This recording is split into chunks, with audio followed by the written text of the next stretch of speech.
Assalamualaikum warahmatullahi wabarakatuh.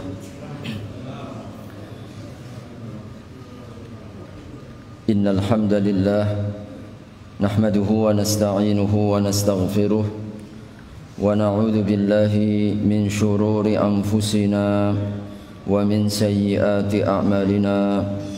Man yahdihillahu fala mudilla lahu wa man yudlil fala hadiya lahu. Asyhadu an la ilaha illallah wahdahu la syarika lah wa asyhadu anna Muhammadan abduhu wa rasuluh la nabiyya ba'dah. Allahumma salli ala nabiyyina Muhammad wa ala alihi wa sahbihi wa sallim ajma'in. Amma ba'du. Segala puji serta syukur marilah kita panjatkan kehadirat Allah Subhanahu wa taala. Salawat serta salam mari pula kita sampaikan kepada Nabi Allah Muhammad sallallahu alaihi wasallam, keluarga, para sahabat serta seluruh umatnya hingga akhir zaman. Masih dalam pokok bahasan, pada pekan yang lalu kita telah mulai tentang keutamaan Qiyamul Lail. Imam An-Nawawi membuka dengan 3 buah ayat di surat Al-Isra 79, surat As-Sajdah ayat 16 dan surat Adz-Dzariyat ayat yang ke-17. Insyaallah telah kita awali pengantarnya. Malam hari ini kita masuki hadis yang pertama di dalam bab ini, hadis nomor 1160 dalam hadis Syarah Riyadhus Shalihin. Wa an Aisyah radhiyallahu anha qalat, dari Aisyah radhiyallahu anha ia telah berkata, kana an-nabiy sallallahu alaihi wasallam yaqumu minal laili hatta tatafattara qadamahu. Adalah Nabi sallallahu alaihi wasallam, beliau bangun di waktu malam untuk melaksanakan solat. Jadi beliau bangun berdiri melaksanakan solat hatta tatafattara qadamahu, hingga kedua kakinya bengkak.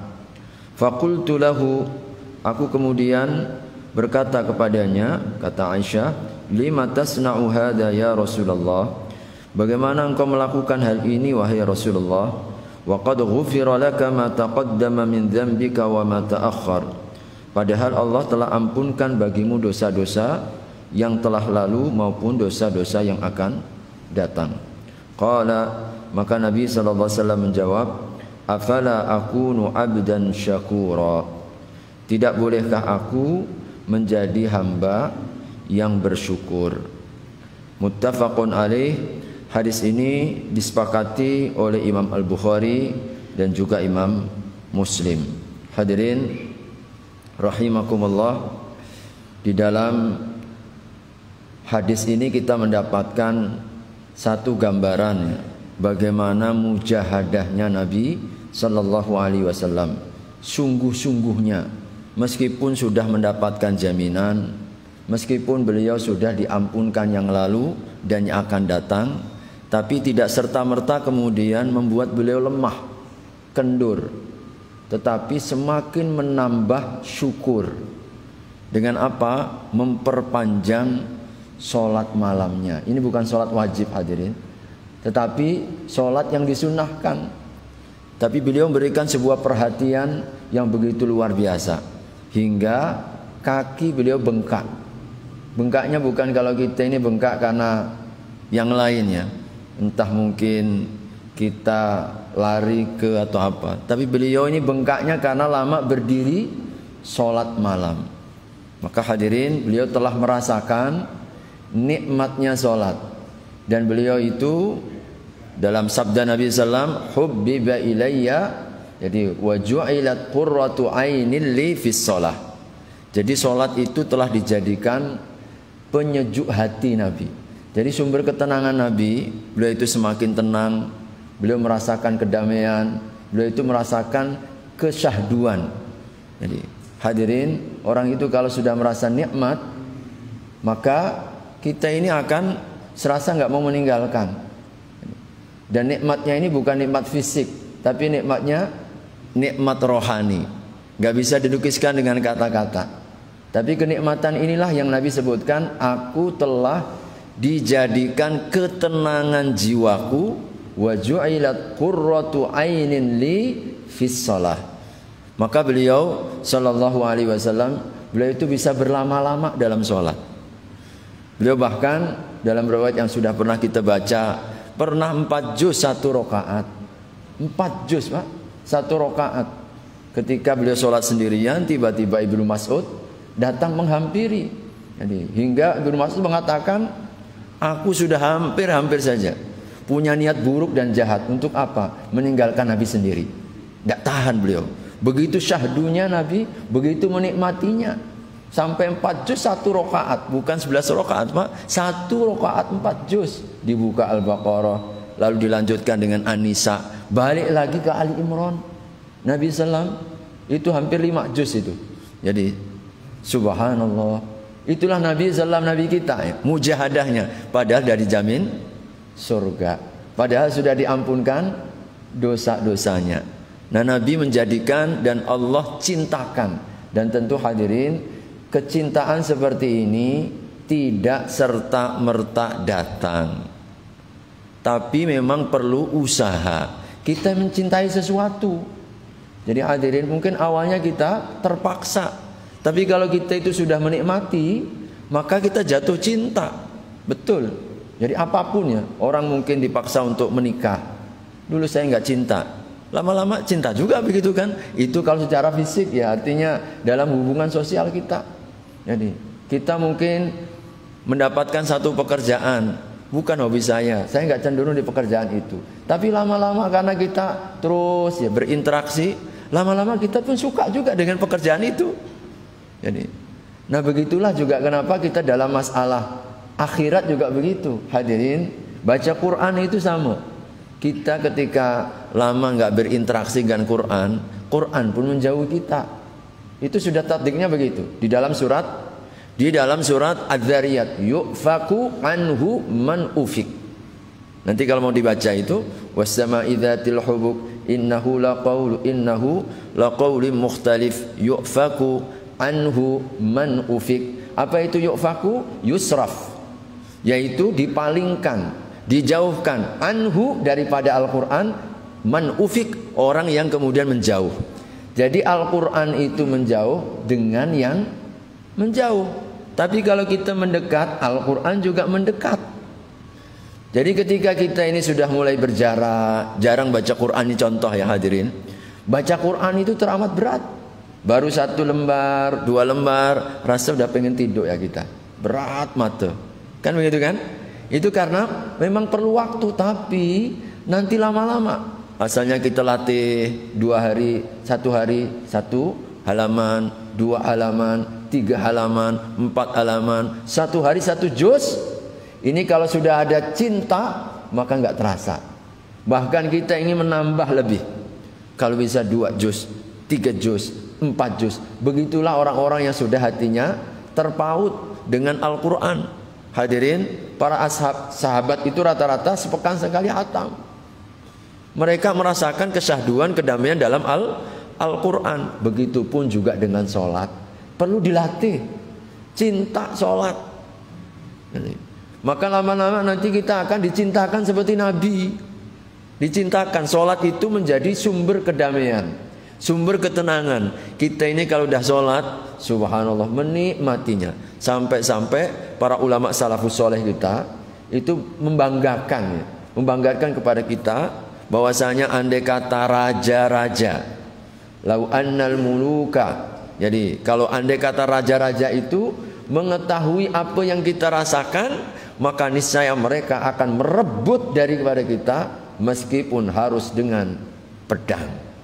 Meskipun harus dengan pedang. Karena apa? Begitu nikmatnya. Kalau orang menikmati dengan dunianya, orang menikmati dengan hartanya, orang menikmati dengan kesenangan-kesenangan fisiknya, maka hadirin ada satu kenikmatan yang tidak bisa dilukiskan dengan kata-kata. Dan itu dirasakan dengan roh kita. Roh kita, yaitu apa? Kenikmatan ibadah. Nah, Nabi itu sudah dapat itu, sudah mendapatkan itu. Dan salafus soleh kita banyak cerita. Ada orang ketika sholat sampai 3 kali hadirin kena busur. Subhanallah, macam nggak berkutik ya. kena disengat nyamuk atau mungkin lalat begitu, atau mungkin semut, dicabut lagi. 2 kali cabut lagi, 3 kali dicabut lagi, gak bergeming, sampai akhirnya tumbang, sampai selesai sholat. Kawannya, kenapa kok gak bangunkan? Aku tidak ingin memutuskan kenikmatan aku kepada Robku, sampai seperti itu. Jadi itu juga yang pernah dilakukan oleh salah seorang, saya terlupa, keponakan dari Aisyah, putranya dari Fatimah, saudarinya Siti Aisyah. Pernah dalam satu pertempuran, dia langsung kemudian harus diamputasi. Kalau enggak bisa menjalar. Maka apa kata beliau? Nanti aku akan laksanakan sholat dulu. Kalau engkau sudah melihat mukaku udah berubah, potong aja itu. Jadi kalau mukanya udah berubah, potong. Subhanallah.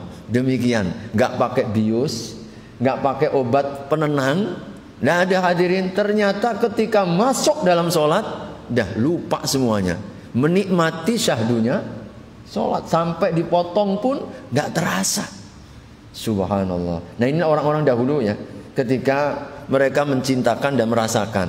Dan ini perlu usaha. Kita mohon kepada Allah agar sholat itu dicintakan kepada kita. Tapi segala sesuatu memang tidak mungkin kita dapatkan tanpa sebuah mujahadah. Kalau dunia saja perlu usaha yang sungguh-sungguh, apalagi akhirat, sholat seperti ini. Maka Nabi mengapa beliau sampai mampu untuk bertahan lama, sampai kakinya bengkak nggak terasa, karena beliau menikmati betul. Ini orang yang sudah menikmati sholat. Maka kita katakan sholat itu ada kenikmatannya. Saya sering katakan asal satu kuncinya, jadikan mihrab sholat kita itu hati. Jangan kita ini fokus pada fisik. Selama ini kita ini sholat gerakan saja, angkat tangan, ruku, sujud, baru sekedar fisik. Maka kalau kita ini sekedar fisik, fokus kita otot kaki. Lama sikit bergetar ini otot kaki kita. Nah, ketika otot kaki mulai bergetar begini, pikirannya lama betul nih imam ini sholat. Nah, begitu. Jadi sudah mulai muncul nafsu-nafsu ini kan. Ini kalau kita fokusnya selama ini kaki kita berdiri. Tapi ketika Nabi SAW tidak terasa, sampai kaki bengkak karena beliau menikmati. Nggak terasa 4 juz beliau nggak merasa, karena hatinya yang berbicara. Roh ini hadirin ketika kita hidupkan tanpa batas, ruh itu. Makanya kita kalau pas tidur bermimpi tanpa batas, menerobos segala bentuk jadi alam kan. Ketika kita roh, begitupun juga ketika hati ini, jiwa kita berdayakan dalam ibadah, insya Allah menemukan kehidupannya. Jadi hadirin rahimakumullah, ini diantara kenikmatan yang sifatnya rohani. Ada kenikmatan rohani. Bayangkan, saya sering gambarkan, kalau kita ingin bahwa sesuatu itu ada kenikmatannya, sampai kadang kita tidak terasa saking nikmatnya. Seperti keadaannya wanita-wanita Mesir saat melihat tampannya wajah Nabi Yusuf. Saking menikmati wajahnya itu, tidak terasa teriris-iris, Pak. Ma hadza basyara in hadza illa malakum karim. Ini mah bukan manusia, ini mah malaikat. Ngiris-ngiris tangan berdarah-darah tidak terasa. Baru menikmati wajahnya Nabi, itu menikmati fisik. Ini artinya kalau kenikmatan rohani jauh melebihi tidak terasa.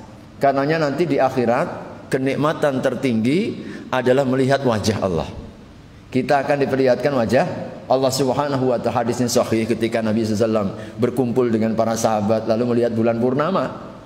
Lalu Nabi mengatakan, kalian lihat ini bulan purnama? Ya Rasulullah, tanpa ada penghalang. Nanti kalian di surga, Allah berkenan untuk membuka hijabnya yang tertutup dengan cahaya. Sekarang antara kita dengan Allah tertutup dengan cahaya. Kalau cahaya itu dibuka, tidak ada yang tersisa. Seluruh makhluknya akan hancur binasa.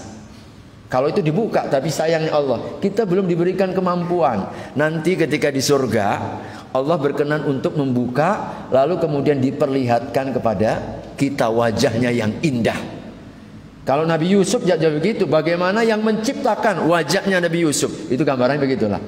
Kita melihat alam semesta ini sudah begitu indah. Bagaimana yang menciptakan alam semesta ini penuh dengan kesempurnaan? Maka dalam hadisnya disebutkan, tidak ada yang lebih dicintai daripada penduduk surga selain kenikmatan yang dirasakan saat melihat wajahnya Allah Subhanahu wa ta'ala.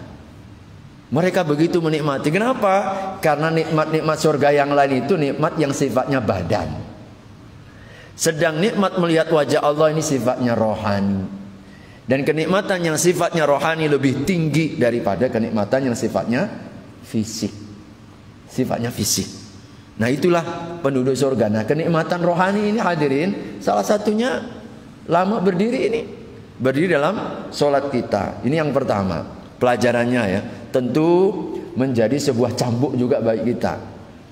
Kalau Nabi yang sudah dijamin surga, Nabi yang sudah diampunkan dosa-dosanya segitu-gitunya. Jadi luar biasa. Seakan memaksakan diri, tapi bukan memaksakan diri. Bentuk syukur. Nah bagaimana kita? Kira-kira begitulah. Rasanya kita malu. Makanya hadirin kalau mengingat riwayat seperti ini menjadi cambuk kembali kepada kita. Bangun, kau ini belum dapat kapling surga, bangunlah. Jadi kita walaupun 1 rakaat, 3 rakaat, 5 rakaat, ini nabimu, nah ini sampai bengkak-bengkak. Jadi hadirin rahimakumullah. Yang kedua, kita juga mendapatkan pelajaran di mana ketika Nabi ditanya, ya mestinya kalau dalam bahasa logikanya kan sudah dijamin surga, kan sudah diampunkan dosa-dosanya, ya Rasulullah, tidak perlu amat begitulah sampai harus bengkak begitu. Tidak. Nabi ternyata mengungkapkan, afala akunu abdan syakura. Tidak bolehkah aku ini menjadi hamba yang bersyukur? Jadi hadirin, ini menjadi penegasan kepada kita, tanda syukur yang benar adalah dengan ketaatan. Jadi ketaatan kita kepada Allah ini adalah syukur yang tertinggi. Jadi syukur yang tertinggi. Jadi tidak cukup hanya alhamdulillah, tapi secara badan kita tidak melakukan sebagaimana yang diperintahkan. Maka hadirin rahimakumullah, ketika Nabi menyebut setiap ruas-ruas dari tulang belulang kalian itu menuntut sedekah. Dalam riwayat yang lain disebutkan kalian punya 300 ruas dalam tubuhmu, dalam jasad. Setiap ruas-ruas tulang itu menuntut apa? Sedekah. Itu maknanya hadirin, ini ada syukurnya. Nabi sebutkan tasbihmu sedekah, tahmidmu sedekah, takbirmu sedekah, tahlilmu sedekah, kau tolong orang sedekah, engkau amar ma'ruf nahi mungkar sedekah, semuanya dicatat sedekah. Dan Nabi kemudian mengatakan semuanya itu tercukupi dengan 2 rakaat sholat duha. 2 rakaat sholat duha sebagai bentuk syukur atas ruas-ruas tulang kita. Ini juga menjadi isyarat anggota badan perlu disyukuri. Jadi mata kita ini nikmat apa nikmat, Pak? Nikmat. Bagaimana mensyukuri nikmat? Orang yang mensyukuri nikmat mata itu dengan membaca Al-Quran, membaca kitab-kitab yang bermanfaat, hadis-hadis Nabi, melihat yang baik-baik. Itulah syukurnya mata. Syukurnya telinga apa ini? Telinga kita nikmat. Gunakan untuk mendengar yang baik-baik. Mendengar Al-Quran, mendengar tausiah, mendengar ilmu, mendengar yang baik-baik. Itu tanda syukur. Nah kalau mulut, kita ini mulut ini paling susah, ini mulut ini paling lidah ini kan. Nikmatnya luar biasa, Pak. Coba bayangkan orang yang tidak bisa bicara, itu bisu itu, Masya Allah susah pakai bahasa isyarat. Subhanallah. Maka gunakan lisan kita ini untuk berkata-kata yang baik. Itulah syukurnya. Tangan kita ini nikmat, gunakan untuk yang baik. Kaki kita ini nikmat, gunakan untuk yang baik. Karena sesungguhnya hakikat syukur itu menggunakan nikmat untuk taat kepada Allah Subhanahu wa ta'ala. Dan hadirin, Allah ketika hambanya mendekat asyakur, Allah itu maha penerima kesyukuran. Itulah sifat Allah.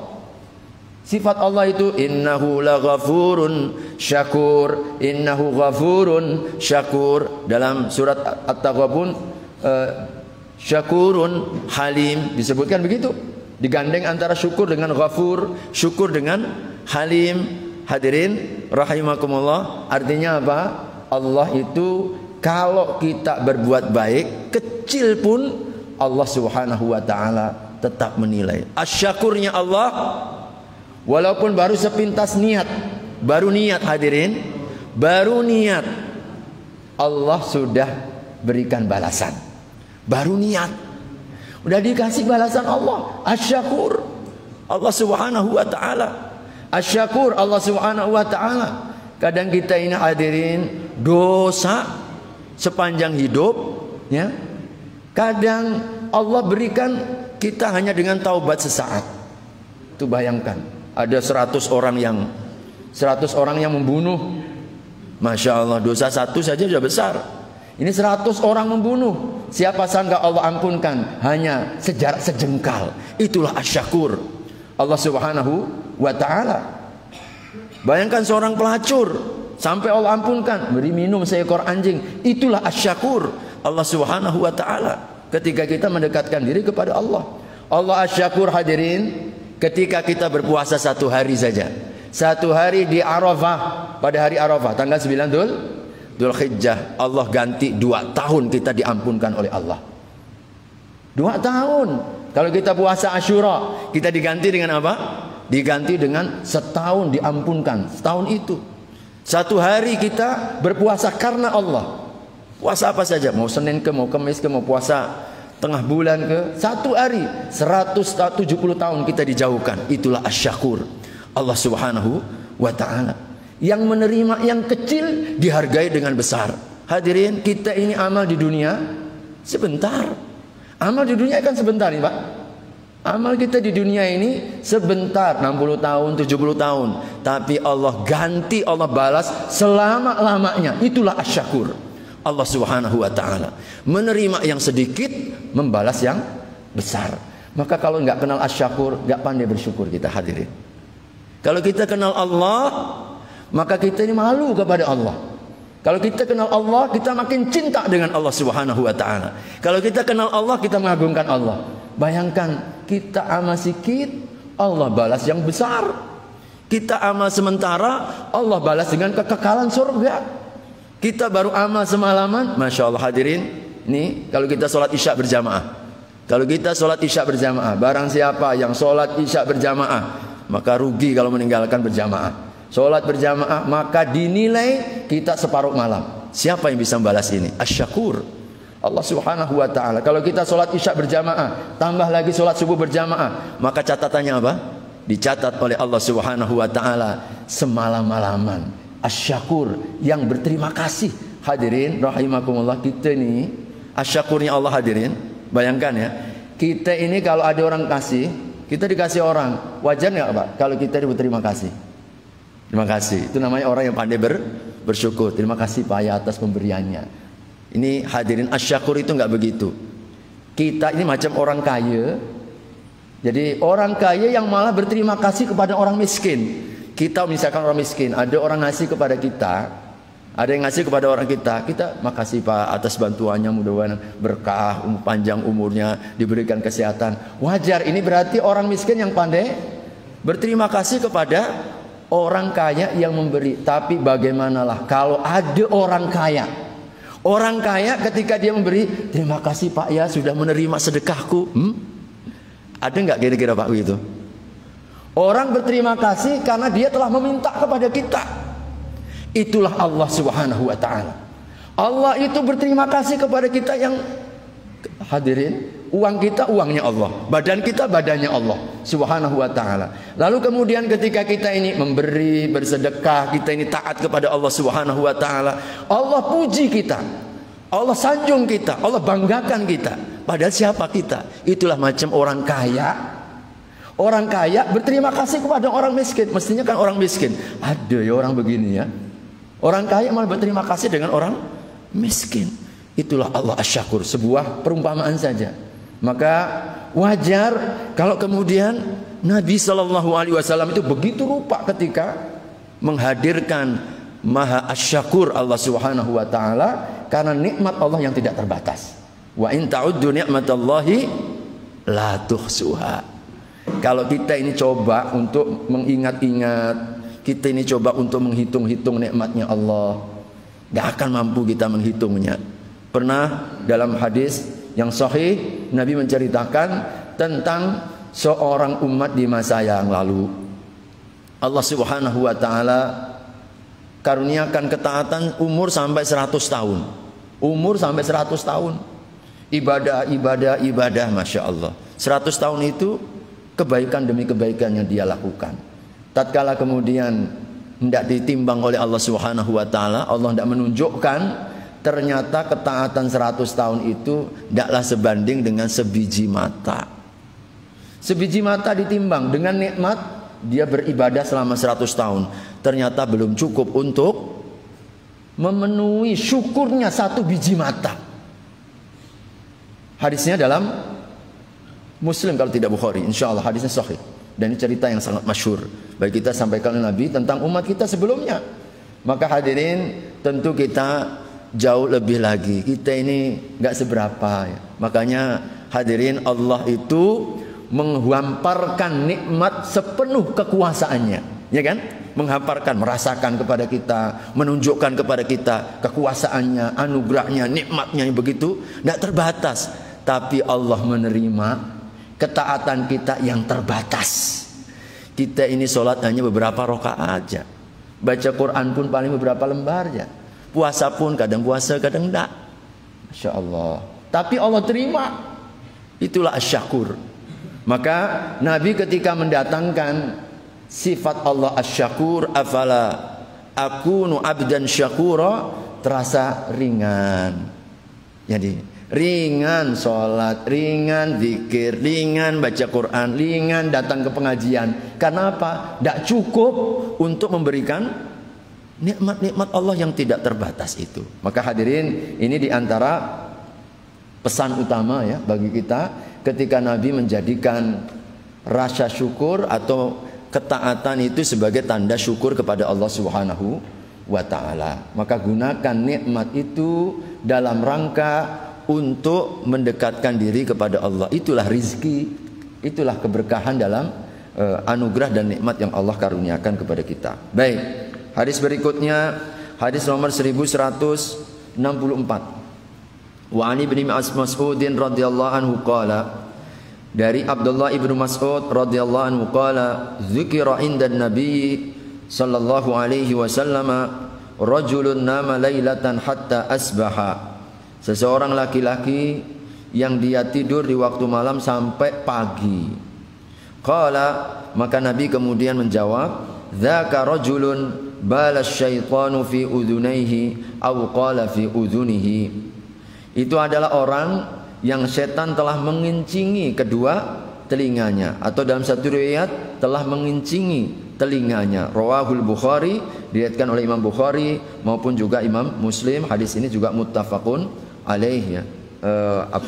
Hadirin disepakati oleh kedua hadis ini. Rasulullah SAW dalam riwayat ini memberikan satu berita. Tentu berita seperti ini adalah perkara yang gaib. Tugas kita hanyalah mengimani apa yang disampaikan tanpa kita ragu. Hakikatnya memang kadang-kadang perkara-perkara iman ini perkara-perkara yang sifatnya gaib, ta'abbud. Jadi ta'abbud, makanya ciri pertama orang yang bertakwa itu alladzina yu'minuna bil ghaib. Kita diuji. Ini kalau orang pakai akal-akalan, mana ada itu kencingnya setan. Bual jatuh Nabi. Saya nggak basah ini telingaku.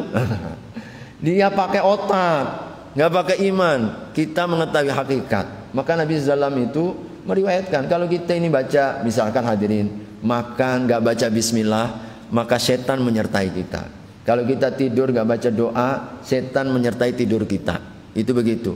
Bahkan dalam satu riwayat yang lain disebutkan bahwasanya kalau kita kemudian lupa pas makan lupa, lalu makan begitu, setan pun turut makan bersama kita. Lalu tiba-tiba kemudian kita ingat, Nabi sebutkan, maka setan itu memuntahkan makanannya. Hadirin, Maka kita minimalnya 4 ya, yang pernah disampaikan oleh Nabi dalam sabda-sabdanya itu, setan itu kencing, setan itu makan, setan itu minum, setan juga ikut tidur, bahkan menyertai suami istri yang bergaul. Termasuk juga setan itu bisa memuntahkan. Semua ini perkara yang gaib, hakikatnya hanya Allah yang mengetahui. Tapi kita yakin memang begitu, karena mereka kan benda-benda gaib ya, pasti dalam kegaibannya. Jadi hadirin, Rasul sebutkan ketika orang tertidur sampai subuh nggak bangun, para ulama 2 tafsiran di sini. Sampai pagi sampai nggak sholat subuh, itu lebih parah lagi. Tapi ada juga tafsir yang kedua, hatta asbaha itu sampai waktu subuh masih sholat subuh, masih mending. Tapi orang yang seperti ini disebut oleh Nabi, kalau kita ini nggak bangun malam, walaupun 1 rakaat, 3 rakaat, 5 rakaat, beberapa rakaat yang ringan kita kepada Allah Subhanahu wa taala, maka malam hari itu kita dikencingi sama setan. Dikencingi sama setan. Maka jangan kemudian kita berpikir mana ada kencingnya, tidak ada basah telingaku. Ya, yang basah itu telinga hatimu. Jadi dikencingi sehingga kita ini nggak mampu untuk bangun malam. Maka hadirin, ini tentu masalah seperti ini mendorong kepada kita, memberikan motivasi. Janganlah tinggalkan sholat malam. Jadi kalau kita khawatir tidak bangun malam, lakukan sebelum tidur. Bangun mungkin 1/4 jam, setengah jam sebelum waktu subuh, 3:30 ke, jam 4 ke, dapatlah itu setengah jam. Setengah jam kalau sholat tarawih bisa 11 rakaat itu Pak ya. Tarawih kita kan 11 rakaat setengah jam ya itu, kan bisa nikmati sedikit ya. Dan insya Allah kalau sudah jadi kebiasaan itu enak kita, nyaman ya, tidur pagi bangun pagi. Baik, hadis 1165. Wa an Abi Hurairah radhiyallahu anhu, dan dari sahabat Abu Hurairah radhiyallahu anhu, anna Rasulullah sallallahu alaihi wasallam qala, sesungguhnya Rasulullah sallallahu alaihi wasallam beliau bersabda, yaqidu syaitanu ala qafiyati ra'si ahadikum. Setan itu mengikat pada tengkuk-tengkuk, tengkuk betul Pak ya? Qafiyah itu tengkuk dari kepala salah seorang di antara kalian, idza huwa nam, saat ia tidur, salatsa uqadin, 3 ikatan. Yadribu ala kulli uqadin, setiap 1 ikatan dibacain mantra. Jadi setan itu punya mantra Pak. Mantranya jin setan. Apa setiap diikat dia bacain apa? Alaika lailun tawil farqut, alaika lailun tawil farqut. Malam panjang tidur terus, jangan bangun-bangun. Gitulah bahasa kita ya. Malam panjang. Jadi ternyata malam panjang terasa panjang malam. Jadi terus ya. Itu ternyata mantranya setan setiap kali mengikat 3 ikatan di tengkuk-tengkuk kita. Tentu ini ikatan yang sifatnya gaib. Sifatnya gaib. Tapi kita itu merasa betul itu. Betul-betul kita rasakan. Setiap kali walaupun sudah melengking itu suara muazin, tidur lagi. Nyaman nggak tidur ya kan? Apalagi kalau kita kenyang, itu beratnya luar biasa. Hadirin, itulah tanda kalau kita itu sesungguhnya ada ikatan. Fa in istaiqadha, maka apabila ia terbangun, fadzakarallaha ta'ala, lalu dia berzikir kepada Allah, in hallat uqdatun, 1 ikatan akan terlepas. Fa in tawaddaa, apabila dia berwudu, in hallat uqdatun, maka akan terlepas ikatan yang kedua.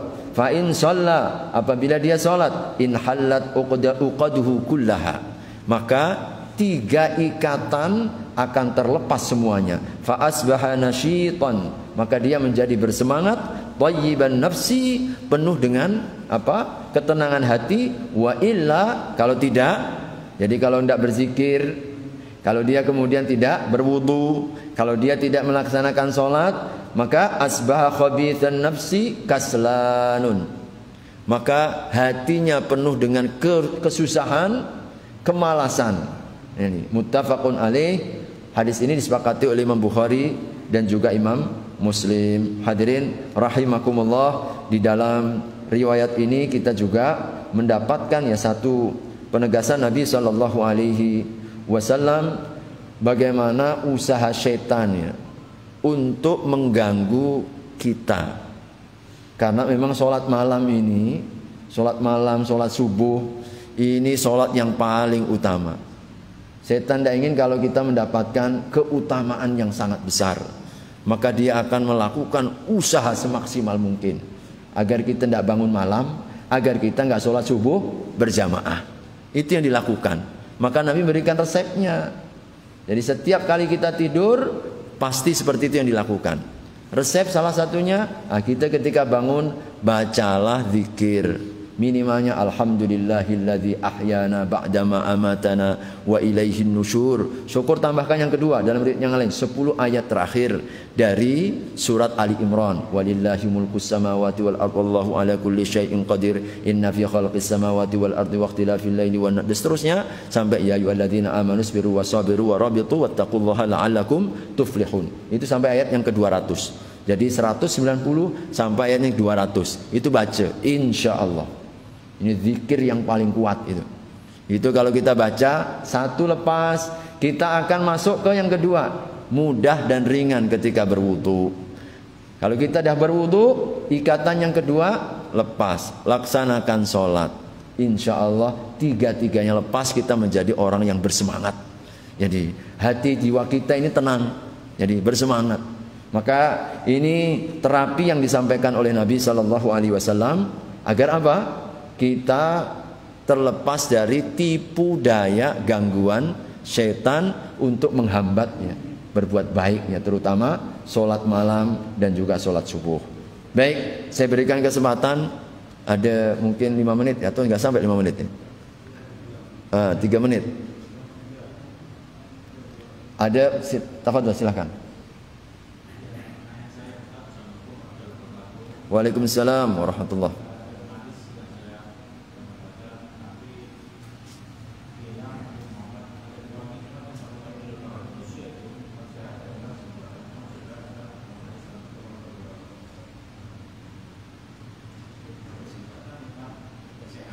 Yang ya nikmat sehat.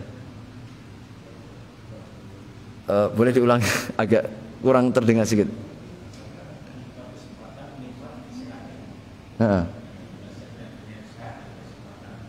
Ya, Nabi SAW memang pernah sampaikan ya kepada kita 2 nikmat yang seringkali kita lupa. Ada 2 nikmat, ni'matani maghbunun fihi ma katsirun minan nas. Begitu hadisnya begitu ya. Ada 2 nikmat yang banyak manusia itu rugi. Rugi kenapa? Karena kurang memanfaatkan dan kita melalaikan. Karena dianggap biasa. Yang pertama yang disebut Nabi sehat. Karena kita ini hadirin ketika sehat, orang semuanya sehat, nggak terasa. Baru nikmatnya sehat itu kalau kita dirasakan sakit kan begitu kan? Karenanya gunakan waktu sehat itu untuk kebaikan. Salah satu manfaat berkahnya, kalau kesehatan kita gunakan untuk berbuat baik, saat sakit kita pun akan disempurnakan. Ketika kita sakit, tetap Allah sempurnakan sebagaimana kita sehat. Karena Allah tahu kalau kita sehat pasti akan berbuat kebaikan itu. Nah ini menjaga istiqomah dan orang yang memanfaatkan setiap momen. Momen sehat itu kesempatan, maka dia gunakan untuk banyak-banyak berbuat. Dan yang kedua waktu kosong. Makanya hadirin kalau kita ini ada waktu kosong, kita harus berpacu, berlomba, gunakan yang baik. Sebab kalau tidak, pasti akan dimanfaatkan dengan yang buruk. Karenanya kita dalam hari ini kan mesti harus hadirin jelas ini. Habis maghrib untuk apa? Habis isya untuk apa? Kita tidur jam berapa? Nanti bangun jam berapa? Apa habis subuh yang kita lakukan? Itu seorang muslim itu jelas begitu. Sebab kalau tidak hadirin, nanti kita akan terjebak ya, banyak dengan aktivitas yang sia-sia. Aktivitas ini hadirin kadang-kadang perlu kita maksimalkan. Tambahkanlah baca Qur'annya. Mumpung kita ini lagi banyak waktu, mumpung kita ada kesempatan. Jadi nambah akhirat kita, udahlah cukup dunia kita. Ya, apalagi kalau yang sudah purna tugas ya. Oh, ini harus kita manfaatkan betul. Dulu mungkin seringkali saya alasan pekerjaan-pekerjaan, sekarang sudah purna tugas, manfaatkan betul. Tambahkan zikirnya, tambahkan sholat sunnahnya, tambahkan Qur'annya, manfaatkan betul untuk datang ke majelis ilmu dan seterusnya. Untuk apa? Menyusuli, menutup yang telah lalu. Maka mudah-mudahan Allah akan perbaiki yang akan datang. Saya kira ini yang dapat saya sampaikan. Mudah-mudahan ada nilai manfaatnya. Qul qouli hadza wa astaghfirullah. Mari kita sempurnakan dengan doa kafaratul majlis. Subhanakallahumma wa bihamdika asyhadu an la ilaha illa anta astaghfiruka wa atubu ilaik. Wassalamu alaikum warahmatullahi wabarakatuh.